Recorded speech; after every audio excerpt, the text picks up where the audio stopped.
I'm with it, yeah. Listen, works Winnie the Pooh. Works It does, exactly, yeah. Yeah. Yeah. You can eat some pizza, baby. It provides new clarity and new certainty. Directing development to well-connected areas.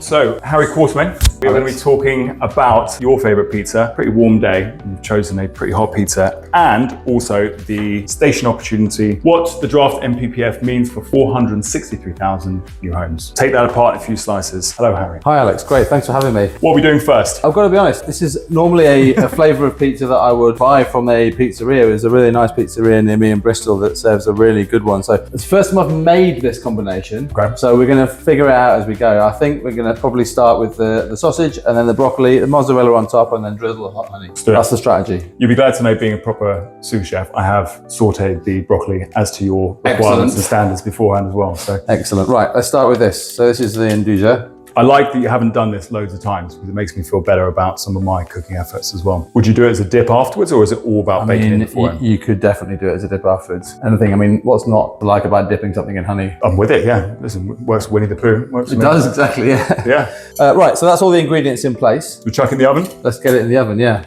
I'll put these down here. Awesome. I thought we'd go for a nice and simple approach. You slide it off the chopping board and into the oh, excellent. Okay. oven. What you haven't seen on camera yet is the chicken oven gloves. If I pull this out, get them straight on there. Slide it on there. Whoop. Excellent. Nice. Not why now, but why should I read Station Opportunity from LandTech? Well, what we've done, it's a data analytics experiment to look at how easy it is to answer policy questions in the National Planning Policy Framework, or the draft National Planning Policy Framework, with data that we've got at LandTech. So the power in this is about understanding what the potential impact of a draft policy that is yet to be introduced, but is likely to form one of the foundation stones of the new policy platform in the new NPPF, which is about directing development to well-connected areas. So this idea of transit-oriented development, which is putting new houses near where the train stations are effectively, is not an unusual one in most of the rest of the Western world. Places like Canada, America, Australia, all have got really strong transit-oriented focuses for development. We don't tend to have that as a whole in England historically. This kind of changes that, and what we've done is we've looked at the policy questions that have been asked in the policy, the NPPF, using the definitions that are in there on things like what well-connected train stations actually mean, what does that description actually deliver, how to apply things like environmental or policy constraints which might limit those areas around those well-connected train stations for housing. And we've also been able to then extrapolate how many new houses could come in those fields, because also in the NPPF is a density target. So we know that actually if those fields are coming forward for development, then we know that they're going to be delivered at least 50 dwellings a hectare. So we can quite easily quantify the impact of this policy, and that's what we've done in this report. Awesome. Slice of question, obviously you see what I'm doing there. Who's it for and why them? This is for, we've looked deliberately at fields around well-connected train stations. Right? So what the policy position in the NPPF, or the draft NPPF, does is it defines where these well-connected train stations are and goes, this is where development should go. Right? This is where we have a plan-led system in England where 80% of authorities at the moment don't have a plan that's enforceable. So they're really, what they've done is by putting in the national decision-making policies in the draft NPPF, they have provided a policy framework for the country where there's been one lacking in any meaningful sense recently. So what we're doing is we are trying to identify, before the policy is finalised and published, where the most likely fields are that will become housing sites.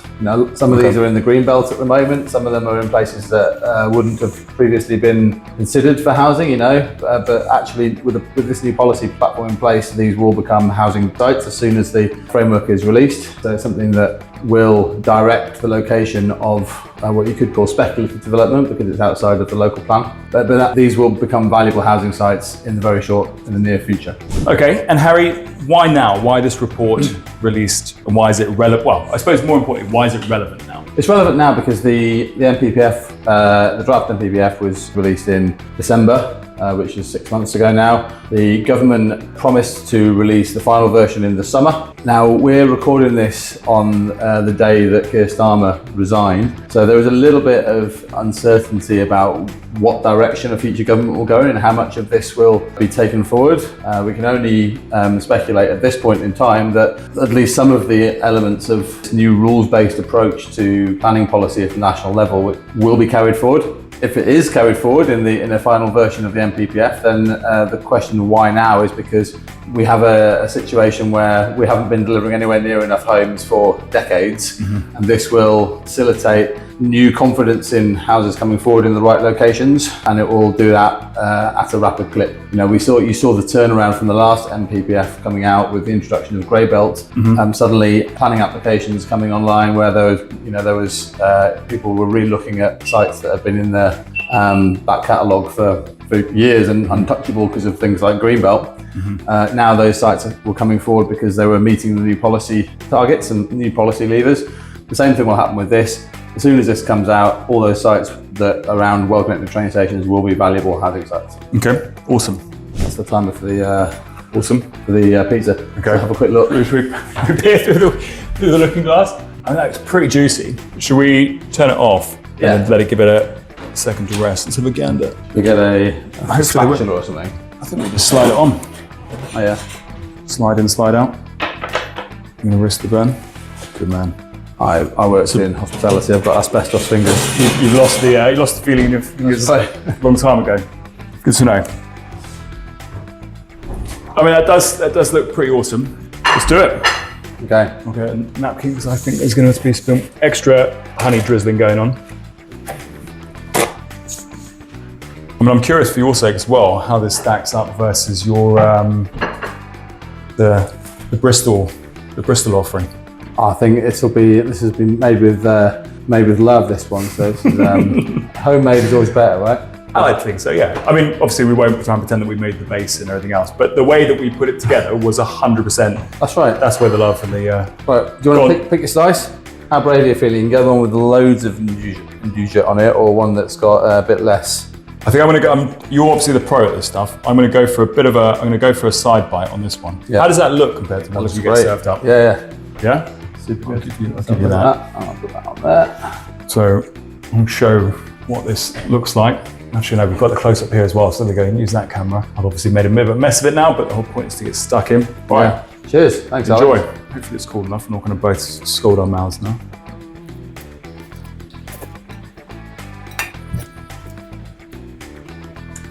Oh, the kick got me now, but the honey is good. Yeah. That's the first thing you taste. And the un-dooj-a's kind of gone crispy as well. It's a bit crunchy. That is good. I'm not going to try and pretend, just because you're here, that this is the kind of heat that I can normally handle. So this is a scale up for me, but the whole point of this Built InBites is taking on the challenge of trying new stuff whilst I'm learning about new things. What's your go-to flavoured pizza topping? I split my LinkedIn following the other day by suggesting that it's okay to put pineapple on pizza. Oh yeah. Which was demolished. I will admit, I don't do it as often. I was a big fan, don't eat so much ham anymore. I'm a heavy veggie guy these days, just because I'm not eating as much meat. I do go a bit wild sometimes and go for the full, is it pizza del mar? Oh yeah. So the full mussels, prawns, tuna. Nice. Yeah, it freaks a lot of people out. I think you're mental. But here's the controversy. So you're wearing an Italy apron. I went to a pizza making class. They went round and asked everyone about their favourite pizzas before we started making them. And it was like, the margaritas and, all the different supremes and pepperoni, blah, blah. I threw a wild card by suggesting barbecue base. This guy was an Italian guy teaching the class, and he was obviously outraged that I'd even consider bringing a Domino's special into there as well. But barbecue base with vegetarian, and this is the wild card, right? This is the thing that I'm going to throw out as a challenge. When I was at uni, the Simpsons movie came out. Yeah. And they brought out a pizza. I mean, we're in a similar sort of age bracket. Do you remember the Heatwave pizza? Yeah, I remember. Yeah. Meatballs, jalapenos. Nice. Amazing. And American mustard. Yeah, nice. American mustard on pizza is phenomenal. There's not many pizzas I can't do without a bit of American mustard on. I'm gonna have another slice of this one. This is your contribution. I'm here to sous chef it and sous taste it. So, nice one. I think we can wrap it there. Great. It's given us content. Well, thanks for having me. Thanks for the pizza.